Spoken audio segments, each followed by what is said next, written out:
আসসালামু আলাইকুম। স্বাগত জানাচ্ছি ফ্রিল্যান্সিং ফ্রি কোর্সের আজকের ক্লাসে।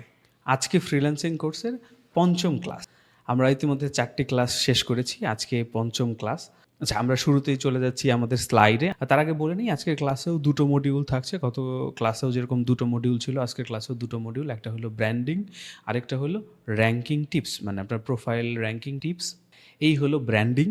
ব্র্যান্ডিংটা আমি একটু আগে যেরকম বললাম যে ব্র্যান্ডিংটা হলো এখানে আপনার নিজের ব্র্যান্ডিংটা। অ্যাজ এ প্রফেশনাল আপনি আপনার ব্র্যান্ডিংটা কিভাবে করবেন? আপনি যে দক্ষতাটা শিখেছেন, যে কাজটা নিয়ে আপনি মার্কেট প্লেসে আসতে চাচ্ছেন বা যে কাজটা শিখেছেন যেটা নিয়ে আপনি ফ্রিল্যান্সিং করতে চাচ্ছেন, সেই কাজের জন্য আপনার নিজেকে ব্র্যান্ডিং করতে হবে। আপনার নিজের পরিচয় তৈরি করতে হবে যে আপনি একজন এসইও এক্সপার্ট। মানে ধরে নিলাম যে আপনি এসইও করেন, এসইও করার জন্য মার্কেট প্লেসে আসছেন বা এসইও নিয়ে আপনি ফ্রিল্যান্সিং করবেন। সেক্ষেত্রে আপনি আপনার নিজের ব্র্যান্ডিংটা করবেন। কিভাবে নিজের একটা পরিচয় তৈরি করবেন এবং নিজের ব্র্যান্ডিং করবেন, সেই ব্যাপারটা আমরা এই মডিউলে জানবো, ব্র্যান্ডিং মডিউলে। এরপরে থাকছে র‍্যাংকিং টিপস। র‍্যাংকিং টিপসটা হলো আপনার যে মার্কেট প্লেস, আপনার যে প্রোফাইলটা থাকবে, সেই প্রোফাইলটা কিভাবে র‍্যাংক করাবেন, মানে প্রোফাইলটা কিভাবে সাজাবেন, অপটিমাইজ করবেন কিভাবে, আপনার স্কিলগুলো ইমপ্রুভ করবেন কিভাবে, এবং আপনি কিভাবে প্রফেশনাল থাকবেন। আপনার প্রোফাইল কিভাবে শো করবে যে আপনি একজন প্রফেশনাল। যেই বিষয়টা নিয়েই আপনি ফ্রিল্যান্সিং করতে আসেন, সেই বিষয়ে আপনি একজন প্রফেশনাল। সেইভাবে আপনার প্রোফাইলটাকে ম্যানেজ করা বা সেইভাবে আপনার প্রোফাইলটাকে র‍্যাংকিং করানোর জন্য কিছু টিপস এখানে থাকছে। এবং এই র‍্যাংকিং টিপসের মধ্যে এরকম কিছু টিপসও আছে যেগুলোতে আপনি মার্কেট প্লেস কাজ কিভাবে একটু বেশি পেতে পারেন, খুব দ্রুত কাজ পেতে পারেন, এই ব্যাপারগুলো। সুতরাং আজকের ক্লাসটা কিন্তু খুবই গুরুত্বপূর্ণ হতে যাচ্ছে। আমি আশা করব যে আমার যে লার্নাররা আছে, যারা ইতিমধ্যে আমার আগের ক্লাসগুলো করে আজকের ক্লাসে এসেছেন, তারা সম্পূর্ণ ক্লাসটাই করবেন। আপনি অলরেডি কাজ শিখেছেন, আপনি মার্কেট প্লেসে অ্যাকাউন্ট করেছেন, মানে আমার যে আগের ক্লাস ওই অনুযায়ী আপনি মার্কেট প্লেসে অ্যাকাউন্টও করে ফেলেছেন ওই অনুযায়ী। তো সেক্ষেত্রে এখন আপনার যে কাজটা হবে সেটা হলো নিজেকে প্রফেশনাল হিসেবে পরিচিতি লাভ করানো এবং আপনার মার্কেট প্লেস অ্যাকাউন্টটার যত্ন করা, মার্কেট প্লেস অ্যাকাউন্টটার খাতির করা আর কি। কোন কোন মডিউল নিয়ে আমরা আগের ক্লাসে কথা বলেছি, এটা একবার দেখে নেই। আগের ক্লাসে আমাদের ২ টো মডিউল ছিল। একটা হলো ফ্রিল্যান্সিং ওয়েবসাইট। আমরা কমন ওয়েবসাইটগুলো নিয়ে কথা বলেছিলাম। Fiverr, Upwork, Freelancer, people per hour, এই ওয়েবসাইটগুলো। এছাড়াও টপটেল, গুরু, 99 ডিজাইন, এই মার্কেট প্লেসগুলো নিয়েও আমরা আগের ক্লাসে কথা বলেছিলাম। যে ৪টা মার্কেট প্লেস আমরা কমন ওয়েবসাইটের মধ্যে দিয়েছি, সেই ৪টা মার্কেট প্লেসের আউটলুকটা কেমন হয় সেটা আমরা দেখেছি। এবং এরপরের যে মডিউলটা ফ্রিল্যান্সার প্রোফাইল, সেই মডিউলটাতে আমরা ওই মার্কেট প্লেসগুলোতেই আমাদের প্রোফাইলগুলো কেমন হয় সেগুলো আমরা দেখেছি, প্রোফাইলের আউটলুকটা আমরা দেখেছি। প্লাস প্রোফাইল ক্রিয়েট করতে গেলে আমাদের কি দরকার হয়, কি আমাদের নিডস, প্রোফাইল মানে রিকোয়ারমেন্টগুলো কি থাকে মার্কেট প্লেসে। আপনি একটা প্রোফাইল ক্রিয়েট করবেন, আপনার কি দরকার হবে, এইটা নিয়ে আমরা কথা বলেছি আগের ক্লাসে। চলে যাচ্ছে আজকের ক্লাসের মডিউলে। প্রথমেই ব্র্যান্ডিং। আপনি একজন গ্রাফিক ডিজাইনার, মানে আপনি গ্রাফিক ডিজাইন শিখেছেন। আমি একটা স্পেসিফিক স্কিলের উপরে যাই। ধরলাম আপনি লোগো ডিজাইনটা শিখেছেন এবং শুধুমাত্র লোগো ডিজাইন নিয়ে আপনি ফ্রিল্যান্সিং করতে চাচ্ছেন। আপনি মার্কেট প্লেসে অ্যাকাউন্ট করেছেন। এখন মার্কেট প্লেসে অ্যাকাউন্ট করেছেন, ফাইবারে গিগ তৈরি করেছেন বা আপওয়ার্কে আপনি প্রজেক্ট তৈরি করেছেন, আপওয়ার্কের সবকিছু ফুলফিল করেছেন, অথবা আপনি পিপল পার আওয়ার বা ফ্রিল্যান্সার অ্যাকাউন্ট করে সবকিছু ফুলফিল করেছেন। আপনার নিজের ব্র্যান্ডিং কিন্তু করতে হবে। আপনাকে আপনার পরিচিতি লাভ করাইতে হবে। আপনাকে যেরকম ব্যাকলিঙ্ক জেনারেট করতে হবে বিভিন্ন সোশ্যাল মিডিয়াতে, বিভিন্ন পোর্টফোলিও ওয়েবসাইটগুলাতে আপনার পোর্টফোলিও তৈরি করতে হবে, আপনাকে ব্যাকলিঙ্ক জেনারেট করতে হবে এবং নিয়মিত আপনার পরিচর্চা করে যাইতে হবে। নিয়মিত আপনার অডিয়েন্স জেনারেট করতে হবে এবং ওই অডিয়েন্সদের প্রতিনিয়ত আপনাকে এটা জাহির করে যাইতে হবে যে না, আপনি একজন লোগো ডিজাইনার। ইভেন আপনি লোগো ডিজাইনে কাজ করছেন। আপনি যে কাজগুলো করবেন সেগুলো শেয়ার করার পাশাপাশি আপনি আপনার পোর্টফোলিও, ক্লায়েন্টের সাথে যে আপনার সম্পর্ক, আপনার অভিজ্ঞতা, এই ব্যাপার নিয়েও আপনি কথা বলতে পারেন বা জানাতে পারেন, পোস্ট করতে পারেন। প্রতিনিয়ত আপনাকে একটা ট্রেন্ডের মধ্যে থাকতে হবে যে আপনি একজন লোগো ডিজাইনার। এটা কাউকে ভুলতে দেওয়া যাবে না। এভাবে নিজের একটা পরিচয় তৈরি করতে হবে যাতে করে কেউ আপনাকে দেখলেই এটা বুঝতে পারে যে না, এই লোকটা তো একটা লোগো ডিজাইনার। উনি গ্রাফিক ডিজাইনার, উনি লোগো ডিজাইন করে। সো এটা আপনি ২ ভাবে করবেন। প্রথমেই চলে যাচ্ছি আমরা পোর্টফোলিওতে। পোর্টফোলিও ওয়েবসাইটের মধ্যে বিহেন্স এবং ড্রিবল এই দুটো ওয়েবসাইট খুবই নামকরা, এবং ডিজাইনাররা বেশিরভাগ ডিজাইনাররাই কিন্তু বিহেন্স এবং 99 ডিজাইনটা ব্যবহার করে তাদের পোর্টফোলিও হিসাবে। 99 ডিজাইন একাধারে একটা মার্কেট প্লেস যেখান থেকে আপনি কাজ নিতে পারেন। যদিও বিহেন্স এবং ড্রিবল থেকেও আপনি কাজ নিতে পারেন, মানে ক্লায়েন্ট পেতে পারেন, তবে বিহেন্স এবং ড্রিবল দুটোই মেইনলি পোর্টফোলিও ওয়েবসাইট এবং সেভাবেই ব্যবহৃত হয়। আমি বলব বিহেন্স, ড্রিবল, 99 ডিজাইন, ক্যানভা এবং ওয়েবসাইট।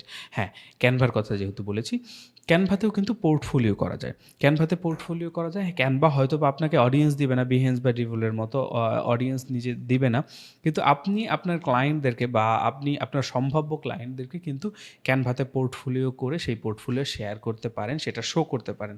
এরপর হলো ওয়েবসাইট। আপনি নিজের একটা ওয়েবসাইট তৈরি করতে পারেন। এখানে কিন্তু আপনাকে বুঝতে হবে, যারা একদমই নতুন তারা চিন্তা করবেন বিহেন্সে আমি অ্যাকাউন্ট করব, ড্রিবলে আমি অ্যাকাউন্ট করব, সেই অ্যাকাউন্টগুলোতে আমি কি রাখবো? সেই ক্ষেত্রে আমি কিন্তু শুরুতে বা আগের ক্লাসে কিন্তু আমি বলেছি যে নতুনরা কিভাবে আসলে ফ্রিল্যান্সিং শুরু করতে পারে। আপনি লোগো ডিজাইন শিখেছেন কিন্তু আপনার হাতে কোনো কাজই নেই, তাহলে আপনি বিহেন্সে কী দিবেন? সেক্ষেত্রে আপনাকে কিছু কাজ করতে হবে। এক হলো যে আপনি লোকালি ক্লায়েন্টদের থেকে কিছু কাজ করতে পারেন, বা আপনি এক্সপেরিমেন্ট করার জন্য কিছু কাজ করতে পারেন, এবং সবথেকে উত্তম পন্থা হলো ফ্রিল্যান্সার.কমে যখন আপনি অ্যাকাউন্ট করবেন, ফ্রিল্যান্সার.কমে আপনি কন্টেস্ট করবেন। একাধারে ২টা জিনিস হবে, আপনার পোর্টফোলিও ভারী হবে, প্লাস আপনি ক্লায়েন্টের রিকোয়ারমেন্ট বুঝতে পারবেন। কন্টেস্ট জিতবেন, সেখান থেকে টাকা পাবেন, এটা ভুলে যান। আপনি কন্টেস্ট করবেন এটা বোঝার জন্য যে ক্লায়েন্টরা কাজ কিভাবে চায় মার্কেট প্লেসের সাথে ইউজ টু হবেন, প্লাস আপনার পোর্টফোলিওটা ভারী হবে। সো আপনি পোর্টফোলিও ভারী করার জন্য যখন কিছু কাজ পেয়ে গেলেন, তখন আপনি বিহেন্স, ড্রিবল এগুলোতে অ্যাকাউন্ট করবেন, এবং বিহেন্স এবং ড্রিবলে তো আপনি অডিয়েন্স জেনারেট করবেন। এছাড়াও যত রকম সোশ্যাল মিডিয়া আছে, লিঙ্কডইন থেকে শুরু করে Instagram, YouTube, Facebook, Twitter, TikTok, threads আসছে ফেসবুকে বা মেটার নতুন একটা। সো আপনি সবগুলাতে অ্যাকাউন্ট করবেন। পিন্টারেস্টটা আমি এখানে উঠাইনি, আপনি আমি পিন্টারেস্টটা হয়তো উঠে ভুলে গেছি, পিন্টারেস্টেও আপনি অ্যাকাউন্ট করবেন। সো পপুলার যে সোশ্যাল মিডিয়াগুলো রয়েছে সেগুলোতে আপনি অ্যাকাউন্ট করবেন। ওই অ্যাকাউন্টগুলো আপনি এভাবে সাজাবেন যে আপনি একজন লোগো ডিজাইনার। সেখানে আপনি ডেসক্রিপশনে এবং বায়োতে সব জায়গাতেই আপনি এটা দিবেন যে আপনি একজন লোগো ডিজাইনার, এবং সেই জায়গাতে আপনি আপনার পোর্টফোলিও ওয়েবসাইটের কাজগুলো শেয়ার করতে থাকবেন। ১-২ দিনে আপনি অডিয়েন্স জেনারেট করতে পারবেন না, এটা আপনাকে লাগাতার করে যেতে হবে। আপনি যখন মার্কেট প্লেসে কাজ পাবেন এবং কাজ পাওয়ার পর আপনি কাজ করছেন, সেই সময়ও আপনাকে সোশ্যাল মিডিয়াগুলোতে আপনার কাজের ধরন বা আপনি যে কাজগুলো করেন, আমি যেরকম বললাম শুরুতে, যে আপনি যে অডিয়েন্স জেনারেট করবেন সেই অডিয়েন্সদের আপনার কখনো ভুলতে দেওয়া যাবে না যে না, এই লোকটা লোগো ডিজাইনে এক্সপার্ট। এটা লোগো ডিজাইনের ক্ষেত্রেই না, প্রত্যেকটা কাজের ক্ষেত্রে আপনি যেই কাজটাই করবেন, আপনি নির্দিষ্ট 1-2 কাজ নিয়ে মার্কেট প্লেসে আসবেন কাজ করার জন্য। সো এই 1-2 কাজ যে আপনি করেন, এবং আপনার পরিচয়টা যেভাবে তৈরি হবে যে এই অমুক কাজটা করে এবং এই লোকটা এই কাজে এক্সপার্ট। এইটি গেল আমাদের ব্র্যান্ডিং। আমি আবারও একবার বলে দিচ্ছি, সেটা হলো আপনি ব্র্যান্ডিং করার জন্য প্রথমে আপনি আপনার কিছু কাজ করবেন। রাইটিং, আপনি যদি রাইটার হন তাহলে আপনি রাইট করবেন। আপনি যদি এসইও এক্সপার্ট হন, আপনি কয়েকটা ব্লগ সাইটের জন্য এসইও করতে পারেন, নিজে ফ্রিতে কয়েকটা ব্লগ সাইট। না আপনি দেখা যাচ্ছে যে আপনি লোকালিও কোনো কাজ পেলেন না, বা আপনি টাকা খরচ করে ওয়েবসাইট করলেন না, সেক্ষেত্রে আপনি ফ্রি ব্লগ সাইটগুলোও নিয়েও কিন্তু এসইও করতে পারেন। যখনই আপনার ঝুলিতে কিছু কাজ জমে যাবে, তখন কিন্তু আপনি সেগুলো নিয়ে পোর্টফোলিও ওয়েবসাইট করবেন। আপনি নিজের ওয়েবসাইট করতে পারেন, অথবা পোর্টফোলিও ওয়েবসাইট, বিহেন্স বা ড্রিবলের মতো যে পোর্টফোলিও ওয়েবসাইট যেগুলো আমি বললাম, অথবা ক্যানভাতেও আপনি কিন্তু ওয়েবসাইট করতে পারেন ফ্রিতেই। এছাড়াও ফ্রিতে যে ব্লগ সাইটগুলো রয়েছে, সেই ব্লগ সাইটগুলোও যেমন ব্লগস্পট বা ওয়ার্ডপ্রেসের যে সাইট রয়েছে, এগুলোতেও কিন্তু আপনি চাইলে আপনার পোর্টফোলিওটা সাজাতে পারেন। সাজিয়ে আপনি প্রত্যেকটা সোশ্যাল মিডিয়াতে অ্যাকাউন্ট করবেন, এবং সোশ্যাল মিডিয়াগুলোতে আপনি জাহির করবেন যে হ্যাঁ, আমি এই কাজগুলো করি। আপনি সোশ্যাল মিডিয়াতে আপনি যাদের সাথে কানেক্টেড থাকবেন তারা সবসময়ই জানবে, এবং তাদের মাথায় থাকবে যে এই লোকটা, এই স্পেসিফিক লোকটা এই স্পেসিফিক কাজটা করে।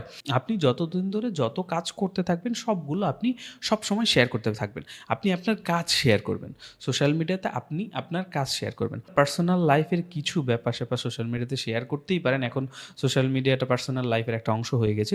আপনার লাগাতার কাজগুলো যেন অবশ্যই আসে। আপনার অডিয়েন্সটা যেন কখনোই ভুলে না যায় যে আপনি এই বিষয়টাতে এক্সপার্ট। আপনি যেই বিষয়টাতে এক্সপার্ট থাকেন, এইটা যেন আপনার অডিয়েন্সটা কখনো না বলে। আমরা বুঝলাম ব্র্যান্ডিং ব্যাপারটা। আমরা চলে যাচ্ছি আমাদের পরবর্তী স্লাইডে। পরবর্তী স্লাইডটা হলো প্রোফাইল র্যাঙ্কিং টিপস। প্রোফাইল বলতে কোন প্রোফাইলটা? কোন অ্যাকাউন্টটা? আপনার মার্কেট প্লেসে যে অ্যাকাউন্টটা রয়েছে, আপনার সোশ্যাল মিডিয়া না। সোশ্যাল মিডিয়া অ্যাকাউন্ট র্যাঙ্কিং করার জন্য যেই টিপসগুলো, সেগুলো আমরা সোশ্যাল মিডিয়া নিয়ে আলাদা একটা কোর্স আসবে, সেটাতে আলাপ করব। এইখানে আমরা মার্কেট প্লেসে আমরা ফ্রিল্যান্সিং কোর্স নিয়ে যেহেতু কথা বলছি ফ্রিল্যান্সিংয়ে, সেহেতু মার্কেট প্লেস আমাদের প্রোফাইল যে র্যাঙ্কিং বা মার্কেট প্লেসে যে অ্যাকাউন্ট, সেই সম্পর্কে আমরা কিছু ব্যাপার আলোচনা করব। প্রথমেই চলে আসি অ্যাকাউন্ট অপটিমাইজেশন। এখন অ্যাকাউন্ট অপটিমাইজেশনের ক্ষেত্রে বিষয়টা এরকম যে আপনি আপনার অ্যাকাউন্টটা কীভাবে সহজভাবে, যে আপনি আপনার অ্যাকাউন্টটা কীভাবে বিন্যাস করলেন, মানে আপনি যে অ্যাকাউন্টটা করলেন সেই অ্যাকাউন্টটা অপটিমাইজ করবেন, বিন্যাস করবেন, আপনি সাজাবেন, আপনি গোছাবেন কীভাবে। অবশ্যই আপনি আপনার প্রোফাইলটা এমনভাবে বিন্যাস করবেন যেটা মানে ইউজার ফ্রেন্ডলি হয়। ক্লায়েন্ট হোক বা অন্যান্য কেউ হোক, যারা সম্ভাব্য ক্লায়েন্ট হতে পারে ভবিষ্যতে, তারা যখনই আপনার প্রোফাইল বা আপনার পোর্টফোলিও ওয়েবসাইট বা আপনার মার্কেট প্লেসের যে প্রোফাইল, সেগুলোতে ঢুকবে, তারা দেখবে, তাদের যে কাছে যেন ব্যাপারটা সহজলভ্য হয় এবং তারা যেন খুব সহজে বুঝতে পারে যে আপনি এই ব্যাপারটাতে এক্সপার্ট। সেটার জন্য আপনি প্রোফাইলে যেই জিনিসগুলো দিতে হয়, যেমন আমরা আগের ক্লাসে কথা বলেছি এইটা নিয়ে, যে সেই আপনি প্রোফাইল ক্রিয়েট করার জন্য প্রোফাইলে যে নামটা দিবেন, তারপরে আপনি হলো যে প্রোফাইলে আপনার যে ডেসক্রিপশনটা দিবেন, যে বায়োটা দিবেন, এই ব্যাপারগুলোতে না আপনি এত সহজ করে অপটিমাইজ করবেন আপনার প্রোফাইলটা, যাতে করে খুব বেশি ইউজার ফ্রেন্ডলি হয়। যতটা সম্ভব ইউজার ফ্রেন্ডলি করার অ্যাকাউন্টটা, সেটা করার চেষ্টা করবেন। আর এই ব্যাপারে আমার আগের ক্লাসে আমি কথা বলেছি, প্লাস আমার ভিডিও আসবে, সেটা হলো যে প্রোফাইল কিভাবে ক্রিয়েট করবেন। তো যখন প্রোফাইল ক্রিয়েট করা দেখাবো, তখন আমি প্রোফাইলে যে রিকোয়ারমেন্টগুলো, সেগুলো কিভাবে ফুলফিল করতে হয়, সেই ব্যাপারগুলো নিয়ে আমি কথা বলবো। সো অবশ্যই সেই ভিডিওটার জন্য অপেক্ষা করবেন।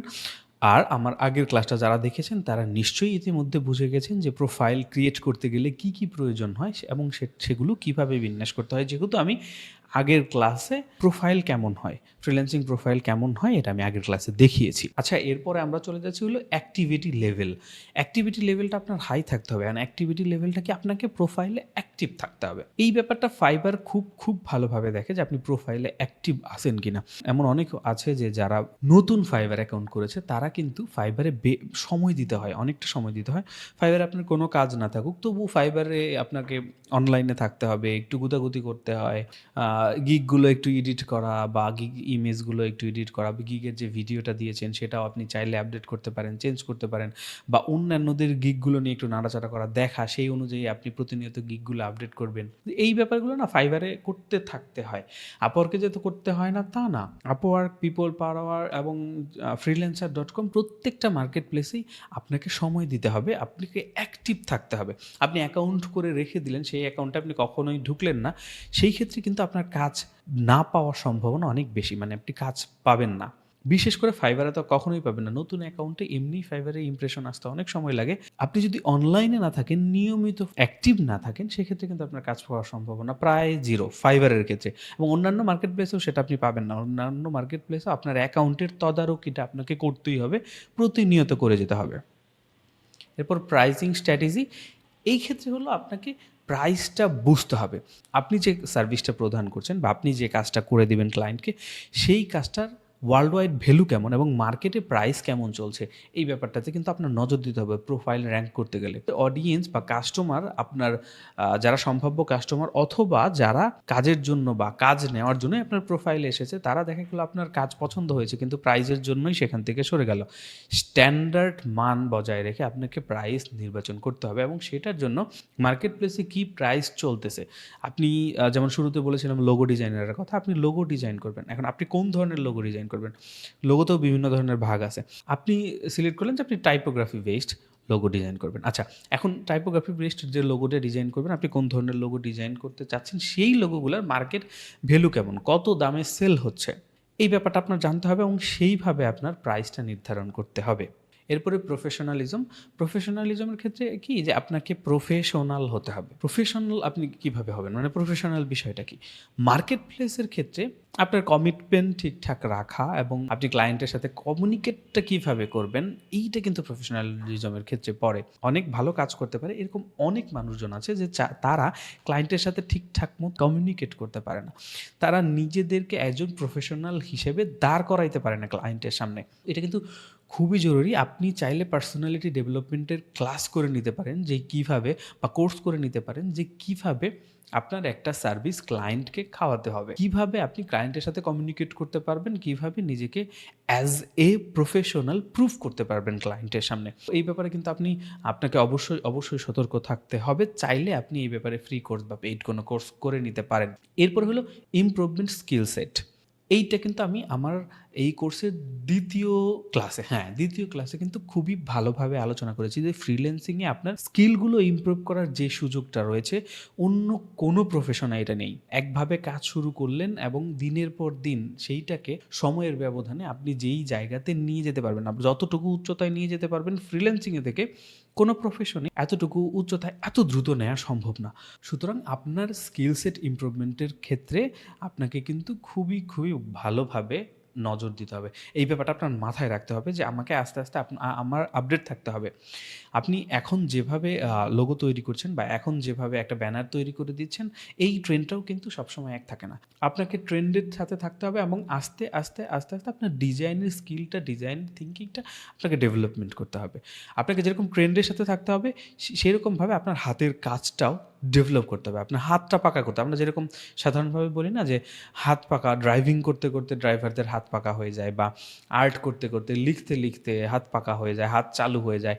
সেরকম আপনাকে যেরকম সময়ের সাথে পাল্লা দিয়ে চালুও হতে হবে, এবং আপনি যেই কাজটাই করছেন, যেই ডিজাইনটাই করছেন, যেই স্কিলটা নিয়েই কাজ করছেন, সেই স্কিলটা ডে বাই ডে আপনাকে ইমপ্রুভমেন্ট করতে হবে এবং ইমপ্রুভমেন্টের মধ্যেই আপনাকে থাকতে হবে। আচ্ছা, এতক্ষণ আমরা জানলাম যে প্রোফাইল র্যাঙ্ক করার জন্য আমাদের অ্যাকাউন্টের সাথে কি আচরণ করতে হবে।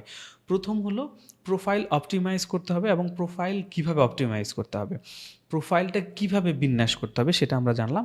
দ্বিতীয় হলো অ্যাক্টিভিটি লেভেল। আমাদেরকে অ্যাক্টিভ থাকতে হবে, অবশ্যই মার্কেট প্লেসের সাথে জুড়ে থাকতে হবে, কানেকশনে থাকতে হবে, সব সময় সর্বদা থাকতে হবে। ইভেন আপনি যখন বাইরে থাকেন, আমি একটা কথা মেনশন করি, আপনি যখন বাইরে থাকেন প্রত্যেকটা মার্কেট প্লেসের কিন্তু মোবাইল অ্যাপ রয়েছে।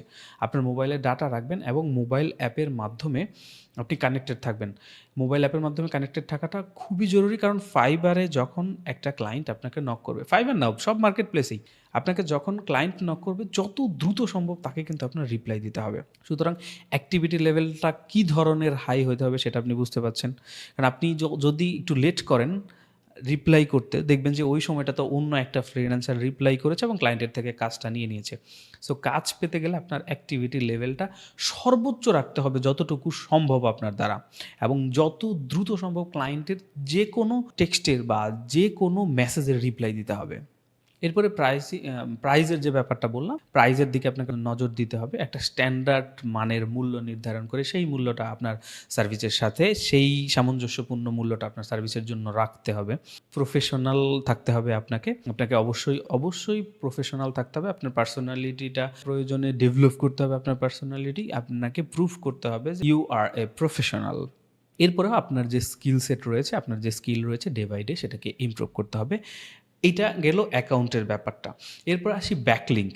মানে আপনি যে কাজটা করবেন, সেই সার্ভিসটা যে আপনি গিগটা তৈরি করলেন, বা আপনার যে প্রোফাইলটা, এই প্রোফাইলটা কিন্তু একটা লিঙ্ক রয়েছে, আপনি কাউকে শেয়ার করতে পারেন। এই যে লিঙ্কটা আপনি যত জায়গায় শেয়ার করা সম্ভব তত জায়গায় শেয়ার করবেন। এইটাই ব্যাকলিঙ্কটা কী জিনিস সেটা এসইওর ক্ষেত্রে আপনারা আরও ভালোভাবে বুঝতে পারবেন। এসইও কোর্স যারা করেছেন বা এসইওর সাথে যারা আছেন তারা আরও ভালো করে হয়তো বলতে পারবেন, বোঝাতে পারবেন যে ব্যাকলিঙ্কটা কী জিনিস। আমি আমার অডিয়েন্সটা একেবারেই নতুন, সেইভাবে আমি তারা যেন বুঝতে পারে ওভাবে আমি বলছি যে ব্যাকলিঙ্কটা এরকম একটা লিঙ্ক যেটা আপনার ওয়েবসাইট বা আপনার প্রোফাইল বা আপনার নিজস্ব লিঙ্ক, যেগুলা ওই ইউআরএল বাদে, আপনার নিজস্ব ইউআরএল বাদে অন্যান্য ইউআরএলের মধ্যে ওই লিঙ্কটা পাওয়া যাবে। যেমন ফেসবুকের facebook.com, মানে আপনি একটা প্রোফাইল করেছেন আপওয়ার্কে, যে upwork.com/অমুক, এইটা আপনার প্রোফাইলের লিঙ্ক। এই লিঙ্কটা ফেসবুকে যখন যাবে তখন ব্যাকলিঙ্ক হয়ে গেল, ওখান থেকে কেউ ক্লিক করলে আপনার প্রোফাইলে চলে আসবে। এই লিঙ্কটা যখন লিঙ্কডইনে যাবে তখন সেটা ব্যাকলিঙ্ক হয়ে গেল। যতটা সম্ভব আপনার কাজ, আপনার গিগ, আপনার সার্ভিস আপনি শেয়ার করবেন, আপনার প্রোফাইল আপনি শেয়ার করতে থাকবেন, এতে করে বিভিন্ন জায়গায় আপনার ব্যাকলিঙ্ক ছড়াতে থাকবে। প্রত্যেকটা সোশ্যাল মিডিয়াতে আমরা যে আগে ব্র্যান্ডিংয়ের ক্ষেত্রে যে সোশ্যাল মিডিয়া সম্পর্কে আলোচনা করেছি, সেই ধরনের প্রত্যেকটা সোশ্যাল মিডিয়াতে আপনারা নিয়মিত, আমি বলেছিলাম যে আপনারা নিয়মিত আপনাদের কাজ শেয়ার করবেন। আপনারা নিয়মিত আপনাদের কাজের পাশাপাশি আপনি লিঙ্কটা, আপনার প্রোফাইল লিঙ্কটা বা আপনি যে গিগটা তৈরি করেছেন সেই গিগগুলো শেয়ার করতে থাকবেন। এরপর আসি ওয়েবসাইট। মার্কেট প্লেস প্রোফাইলের ক্ষেত্রে কিন্তু আপনার ওয়েবসাইটটাও ব্যাকলিঙ্কের কাজ করবে, কারণ মার্কেট প্লেসের প্রোফাইলটা আপনি ওয়েবসাইটে শেয়ার করবেন। আপনার ওয়েবসাইটটা পোর্টফোলিও বেসড ওয়েবসাইট হলে আপনার ওয়েবসাইটের থ্রু সেই লিঙ্কগুলোতে বা আপনার সার্ভিসের লিঙ্কগুলোতে, আপনার মার্কেট প্লেসের প্রোফাইলগুলোতে কিন্তু অডিয়েন্সগুলো প্রবেশ করবে। সো ওয়েবসাইটও একটা ব্যাকলিঙ্ক হতে পারে। এরপরে ব্লগ সাইট, বিভিন্ন ধরনের ব্লগ সাইট রয়েছে, সেই ব্লগ সাইটগুলোতে অ্যাকাউন্ট করুন। আপনারা অ্যাজ এ ফ্রিল্যান্সিং সম্পর্কে কথা বলতে পারেন, অথবা আপনি যে স্কিলটা জানেন, আপনার যে দক্ষতাটা আছে, সেই দক্ষতা নিয়েও কিন্তু আপনারা কথা বলতে পারেন। এবং সেই জায়গাতে যেই ব্লগ সাইটগুলোতে আপনারা নিজেদের দক্ষতা জাহির করলেন বা আপনি যে কাজটা করেন সেগুলো নিয়ে জাহির করলেন, অথবা কিছু কিছু ওয়েবসাইট আছে যেই জায়গাগুলোতে প্রশ্নের উত্তর দেওয়া যায়। এই ধরনের ওয়েবসাইটগুলোতে যখন আপনি আপনার প্রেজেন্সটা রেডি করবেন, আপনি এখানে আছেন, আপনি আপনার অ্যাক্টিভিটিটা প্রুফ করবেন, সেখানেও কিন্তু আপনি আপনার প্রোফাইলের বা আপনি আপনার সার্ভিসের লিঙ্কগুলো শেয়ার করতে পারেন। সুতরাং ব্যাকলিঙ্ক আপনি যেখানে যেভাবে ব্যাকলিঙ্ক অ্যাড করা যায়, আপনি ব্যাকলিঙ্ক জেনারেট করবেন। অ্যাকাউন্টের জন্য আমি স্লাইডে যেরকম প্রোফাইল অপটিমাইজেশন, অ্যাক্টিভিটি লেভেল এবং pricing strategy, professionalism, improvement, skill set, এই ধাপগুলো আলোচনা করলাম। প্লাস ব্যাকলিঙ্কের ক্ষেত্রে সোশ্যাল মিডিয়াতে আপনারা আপনাদের লিঙ্কগুলো, আপনাদের প্রোফাইলের লিঙ্কগুলো, আপনাদের সার্ভিসের লিঙ্কগুলো শেয়ার করতে পারেন। ওয়েবসাইটে, আপনাদের নিজস্ব ওয়েবসাইটে সেগুলো শেয়ার করতে পারেন এবং বিভিন্ন ব্লগ সাইটে কিন্তু সেগুলো শেয়ার করতে পারেন। এই হলো আজকের ক্লাসে আমাদের ব্র্যান্ডিং এবং প্রোফাইল র্যাঙ্কিং টিপস। আজকের ক্লাসটার পরে আর একটা ক্লাস আছে ফ্রিল্যান্সিং কোর্সে, সেই ক্লাসটাতে আপনাদের এক্সাম আমি দেখিয়ে দিচ্ছি। এখানে একটা লিঙ্ক রয়েছে আমার ওয়েবসাইটে, নেক্সট ক্লাসের ডেসক্রিপশনে অবশ্যই এই লিঙ্কটা আমি অ্যাড করে দিব।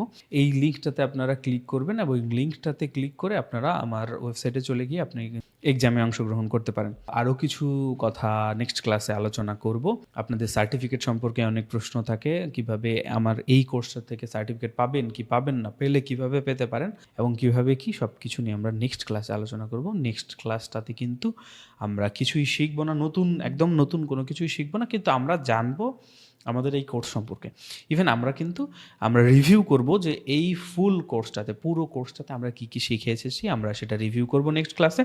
প্লাস নেক্সট ক্লাসে আমি একটা লিঙ্ক দিব যেখান থেকে আমার এই সম্পূর্ণ কোর্সটা যারা সম্পূর্ণ করেছেন এবং আমার ওয়েবসাইট থেকে যারা ক্লাস টেস্টগুলোতে যারা অ্যাটেন্ড করেছেন, তারা কিন্তু ওই লিঙ্কে গিয়ে পরীক্ষায় অংশগ্রহণ করতে পারবেন। এবং এই ব্যাপারটা বিস্তারিত আরও ভেঙে বলবো আমি নেক্সট ক্লাসে।